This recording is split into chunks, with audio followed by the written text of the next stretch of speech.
Hi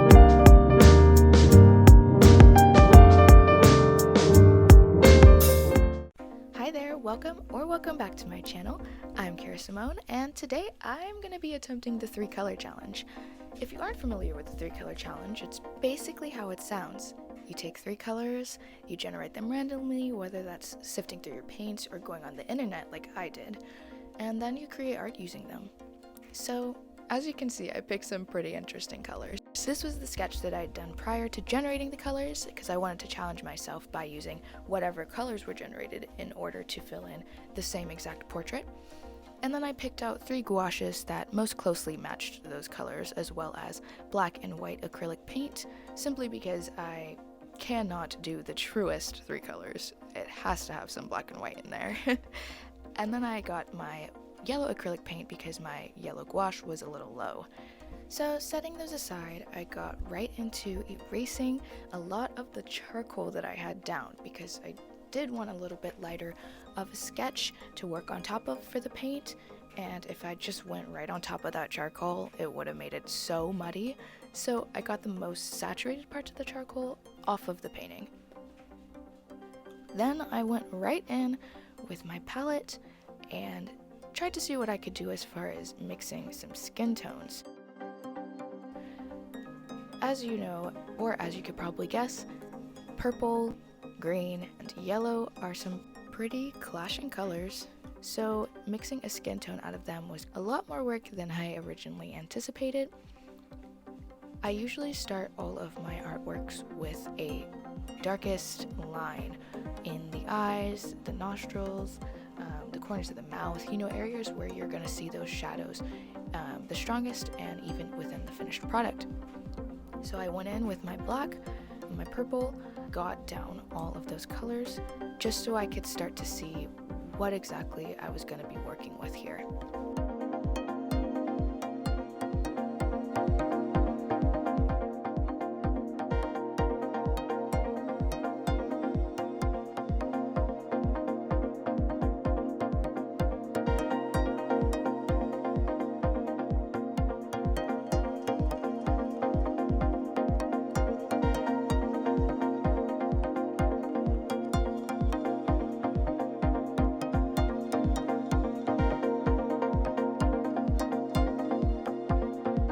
So the first thing I noticed when I started mixing colors was that the green, yellow, and purple actually made quite a nice skin tone.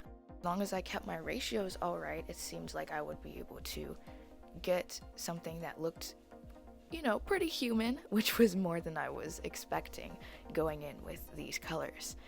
The struggle that I quickly ran into, though, was balancing those different values of the strong yellow, the strong green, as well as the muddiness of the purple that would come through if I added too much of it. So as you can see, I started in with quite a bit of purple in the mix, which created a very muddy skin tone that I was going to have to eventually come back to and add in some more saturation so that there could still be some shine through of the yellow and the other colors as well.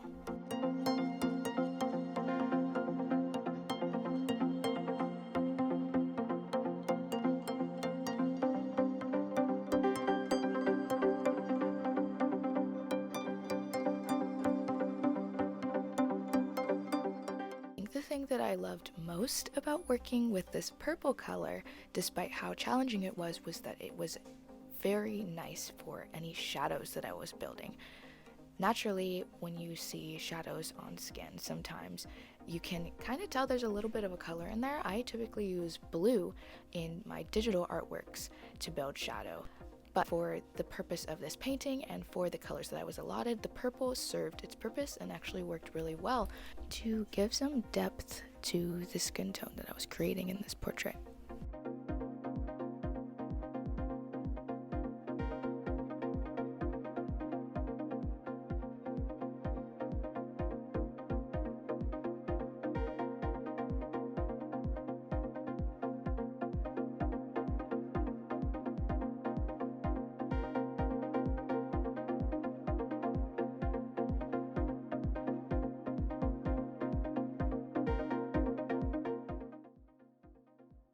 I should also probably preface this by saying that it's been a while since I painted with acrylic and gouache paint, so going in there today and working through the 3-color challenge was more of a challenge than it might have been to some other people, because I was also refamiliarizing myself with the paint itself, the way it blends, the drying time, the way it works with water.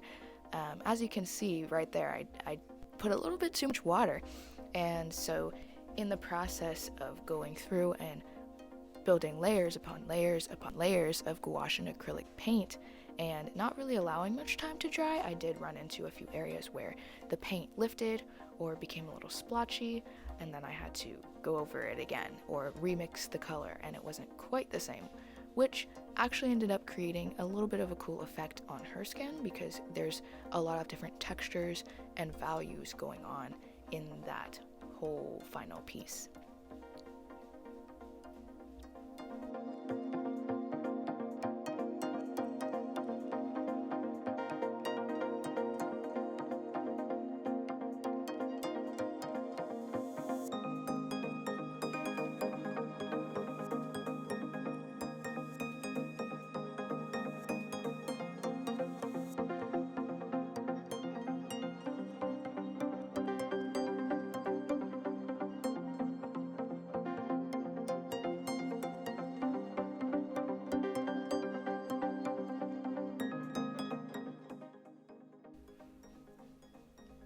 So, as you can probably tell by now, since my clips are quite sped up, this is just a voiceover. I went through and I painted the entire piece, and then I'm coming back through on the back end through editing and adding in my reaction to it and also explaining some of my process. And I can say that having finished with the piece, while it was a little frustrating in the moment, it was also quite fun to just play around with paint again. I would say it's definitely something that I've been wanting to do for a while, getting back in there, but kind of lacking the motivation. And that's a really great thing about these challenges, is you don't necessarily need motivation to do them. You just need the materials, and the challenge itself is going to kind of encourage you to do something or to try something that you've never done before, to create something a little bit out of your comfort zone, even if it's as simple as using colors that you would never typically use. Because for me, at least in my traditional paintings, I typically stick with some very warm tones. With my digital paintings, that's a whole nother story. I use whatever colors I feel like, because it's much easier to kind of erase and go back and fix your mistakes. But with my traditional art, I tend to play a little bit more safe with colors that really go well together, because it is paint and because it is so hard to go back and fix your mistakes. So working with some colors that really funky and a little bit out there was a nice challenge for me. It's something I definitely don't experiment with enough, and now that I've kind of gone through and done this challenge, I'm interested to see what other kind of weird color combinations.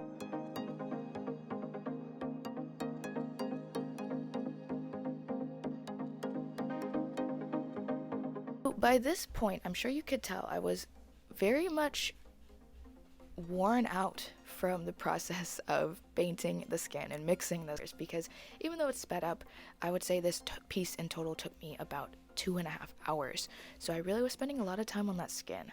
And by the time I had gotten to the hair, I was just trying to put some colors down. And really to bring through that lime green was my main goal, since I had really shied away from it in the mixing of the skin tone.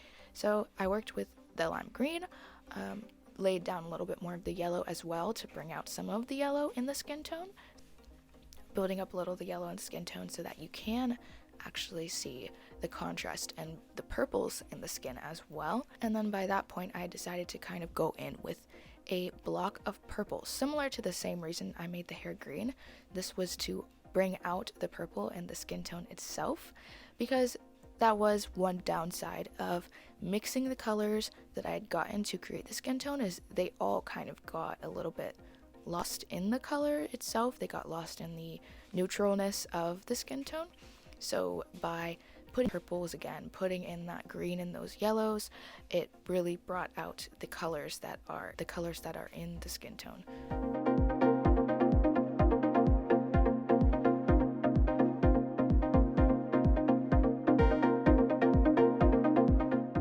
this point, I was still feeling like the piece was missing a little something, especially in comparison to my digital art. I typically add a lot of little minor details that make the work just come to life. And so even though I couldn't be as precise as I wanted to with this being a painting, I did try and go in and add a lot more detail, add some line work, some more highlights.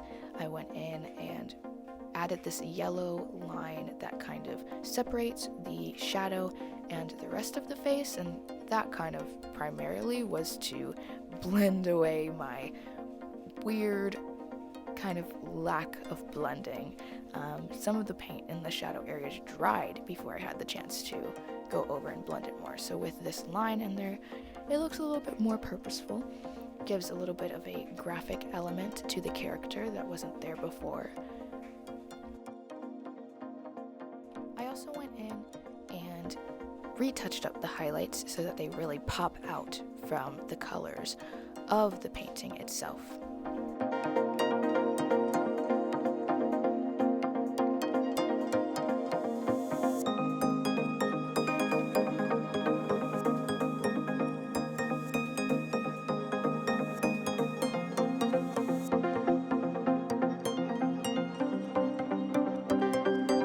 There's my little palette again. You can see by this point I had mixed up a storm, and the colors don't even resemble what they originally were when I generated them, but I think that's kind of part of the goal, is to take what you're given and mix it into something completely new and to make a great piece out of it that kind of somewhat makes sense. And I think I've actually succeeded. Though it was quite a challenge and did take longer than I expected, I would say I am happy with the final piece. After going through several times after the finished painting and fixing little things, nitpicking, making the eyes more even, etc., I would say I'm satisfied with how it turned out. So I do hope you guys enjoyed this video. I hope this inspires you to also try the 3-color challenge if you've been in any sort of rut lately when it comes to painting, because it's definitely something that will make you try something different and something that's out of your comfort zone. Make sure you like this video, comment down below if you enjoyed it, and be sure to subscribe to my channel for more art like this. Thanks for watching.